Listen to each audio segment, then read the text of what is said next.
മിടുക്കനാ കരയണ്ട കേട്ടോ. എത്ര മിഠായി വേണം ഭാവിക്ക്? കൈ കാണിച്ചേ, എത്ര മിഠായി വേണമെന്ന് കാണിച്ചേ. ഓ 5 എണ്ണം വേണോ? ആ എത്ര മിഠായി? ചേട്ടന്മാർക്ക് മിഠായി വേണോ? എത്ര ചേട്ടന്മാരുണ്ട്? ആ മിടുക്കൻ മിടുക്കൻ. എല്ലാം മനസ്സിലാവുന്നുണ്ട് അല്ലേ? നമ്മൾ പറയുന്നതൊക്കെ പ്രതികരിക്കുന്നുണ്ട്. ഇനി വരുമ്പോഴേക്ക് നല്ല മാറ്റം കേട്ടോ. ഇങ്ങനെ ഓരോ മാറ്റങ്ങൾ വരും. ആ എല്ലാം അറിയണ്ട്. പറയുന്നതൊക്കെ മനസ്സിലാവും. അന്ന് വരുമ്പോ വെറുതെ എടുക്കുമായിരുന്നു അല്ലേ? ഒന്നും അറിയില്ലല്ലോ. നമ്മളിപ്പോ ഈ കുട്ടികളെ ഇങ്ങനെ ഒന്നാവില്ല എന്ന് പറയുന്ന കുട്ടികളെ അതൊക്കെ എന്താ പറഞ്ഞിരിക്കുന്നത്? പ്രസവത്തിൽ നേരെ വൈകി വന്ന പ്രശ്നമാണ്. അവന് എന്താ പറയാ, പിന്നെ അത് വെള്ളം കെട്ടി നിന്നിങ്ങനെ കുറെ സമയം ഇതായിട്ട് പിന്നെ അവന് ഹാർട്ടിനും ഒക്കെ പ്രശ്നമായിരുന്നു. മൊത്തത്തില് പ്രശ്നമായിട്ട് അവര് പറഞ്ഞു രക്ഷപ്പെടില്ലാന്ന് പറഞ്ഞ് ഒഴിവാക്കിയതാണ്. ഫിക്സ് ആണെങ്കിൽ എപ്പോഴും ഫിക്സ് വന്നുകൊണ്ടിരിക്കുകയായിരുന്നു. അതൊക്കെ മാറി. ഫിക്സ് മാറി ഇവിടെ വന്നതിന് ശേഷം 4 മരുന്ന് കൊടുത്തോണ്ടിരുന്ന അവന്. 4 മരുന്ന്. അത് പിന്നെ ഇവിടെ വന്നതിന് ശേഷം ഫിക്സ് കുറഞ്ഞ് അങ്ങനെ കുറേശ്ശെ കുറച്ചുകൊണ്ട് വന്നു. അങ്ങനെ ഇപ്പൊ എല്ലാ മരുന്നും നിർത്തി. ഇപ്പൊ ഒരു കുഴപ്പമില്ല. ഇപ്പൊ പനി വന്നാലൊന്നും ഫിക്സ് വരാറില്ല. മിടുക്കൻ കിട്ടണില്ലേ? മിഠായി തരാട്ടോ. ഷേക്കൻഡ് കൊടുക്കുണ്ണി. ഷേക്കൻഡ് തരണ്ടല്ലോ. ആഹാ മിടുക്കനാണ് കേട്ടോ. അപ്പൊ പോവാം. ഫോട്ടോ ഒക്കെ ചിരിച്ചെടുത്തു. ചിരിച്ചേൻ. മിടുക്കൻ.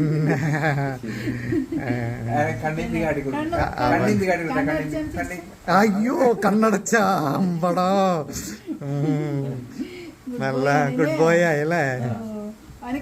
ശരിക്കും കുട്ടികളുടെ ഇങ്ങനത്തെ ഒരു മാറ്റം എന്ന് പറയുന്നത് തന്നെയാണ് ഏറ്റവും. മൂക്കൊക്കെ അറിയോ? ഓമ്പോ അമ്പോ എല്ലാം അറിയാലോ.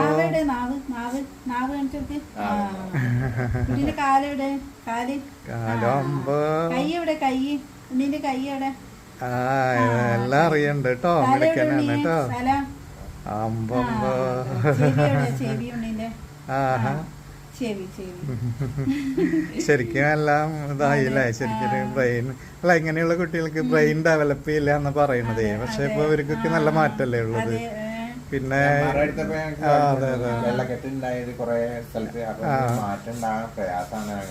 രക്ഷപ്പെടാൻ ബുദ്ധിമുട്ടാന്നൊക്കെ പറയുന്നത്.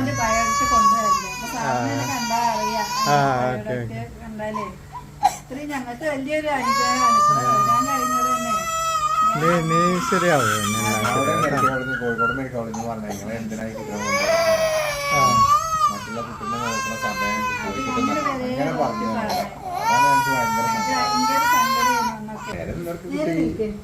നല്ല സുന്ദരം കുട്ടനാണല്ലോ.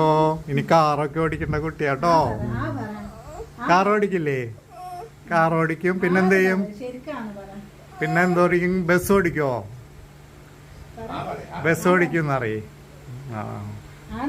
ശരിക്കേ കുട്ടികളെ ഒരിക്കലും അങ്ങനെ പറയരുത്. അത് പാരന്റ്സിനെ ഡൗൺ ആക്കില്ല തന്നെയല്ല ഒരിക്കലും. അത് കാരണം ഇപ്പൊ ആ കുട്ടി ആവില്ല എന്ന് പറഞ്ഞ കുട്ടി ഇങ്ങനെ ആവണില്ലേ? ദൈവത്തിനെ കാട്ടി അപ്പറല്ല ഞങ്ങളോട് പറയുന്നുണ്ട്. ഒരിക്കലും പറയാൻ പാടില്ല. അന്നേരം തന്നെ അവിടെ ഇറങ്ങി പോകുന്നത് അങ്ങനെയൊക്കെ പറയുമ്പോഴേ അത് കുഴപ്പത്തില്. കാരണം ഇവിടെ വരുന്ന ഭൂരിഭാഗം കുട്ടികൾക്ക് മാറ്റമുണ്ട്. ഇങ്ങനെ പറഞ്ഞ കുട്ടികളാ. അപ്പൊ നമ്മൾ അങ്ങനെ ഒരിക്കലും ഈ കുട്ടികളെ പറയാൻ പാടില്ലല്ലോ.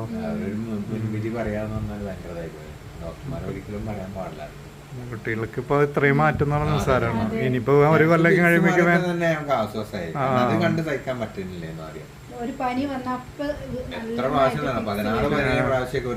പിന്നെ പോയിട്ട് ഇഞ്ചക്ഷൻ വെക്കലാണ്. കാലില് 2 തുടക്കം മാറി ഇഞ്ചക്ഷൻ വെച്ചുകൊണ്ടിരിക്കലായിരുന്നു. അതൊക്കെ മാറി കിട്ടിയ ഒരു ഭാഗ്യം തന്നെ അല്ലേ? പിന്നെ ഇപ്പൊ തിരിച്ചറിവുണ്ട്, എല്ലാം അറിയുന്നുണ്ട്. ഓരോ പ്രാവശ്യം നല്ല മാറ്റാ കാണുന്നത്. ഇനിയിപ്പോ അടുത്ത പ്രാവശ്യം നമുക്ക് നല്ല മാറ്റാവും. അക്ഷരങ്ങൾ വരാൻ ഇനി വരും. അതൊക്കെ നമുക്ക് വരുത്താം. ഓരോന്നായിട്ട് വരുത്താം. ടാറ്റ മിടുക്കൻ. ശരി കേട്ടോ. കുട്ടികളെ ജീവിതത്തിലേക്ക് കിട്ടുമ്പോഴേ അതൊരു വലിയൊരു സന്തോഷമല്ലേ? അല്ലെങ്കിൽ നമുക്കൊരു കുട്ടി ഉണ്ടെന്ന് പറഞ്ഞൊരു മൂലക്ക് ഇട്ട് കിടത്താൻ പറ്റുമോ? എങ്ങനെ പറ്റാതെ ആയതെങ്കിലും പാരന്റ്സിന് നമുക്ക് പറ്റുമോ? പക്ഷെ എല്ലാവരും അങ്ങനെ പറയുമ്പോ തന്നെ എത്ര ഇതാണെന്ന് ഞങ്ങൾ ഒരുപാട് സങ്കടപ്പെട്ടിട്ടുണ്ട്. ഞാൻ പറഞ്ഞില്ലേ എത്ര കരഞ്ഞതിനൊന്നും ഒരു ഇതില്ല. പക്ഷെ ഇവിടെ വന്നാലും ഞങ്ങൾ സമാധാനം എന്താന്ന് അറിഞ്ഞത്. മറ്റേ ഈ ടെൻഷനായിരുന്നു ജീവിതത്തില്. ഇനി അവന് മാറ്റം വരും കേട്ടോ. ഇനിയിപ്പൊ നല്ല മാറ്റം എപ്പോഴും. അതെ. ആ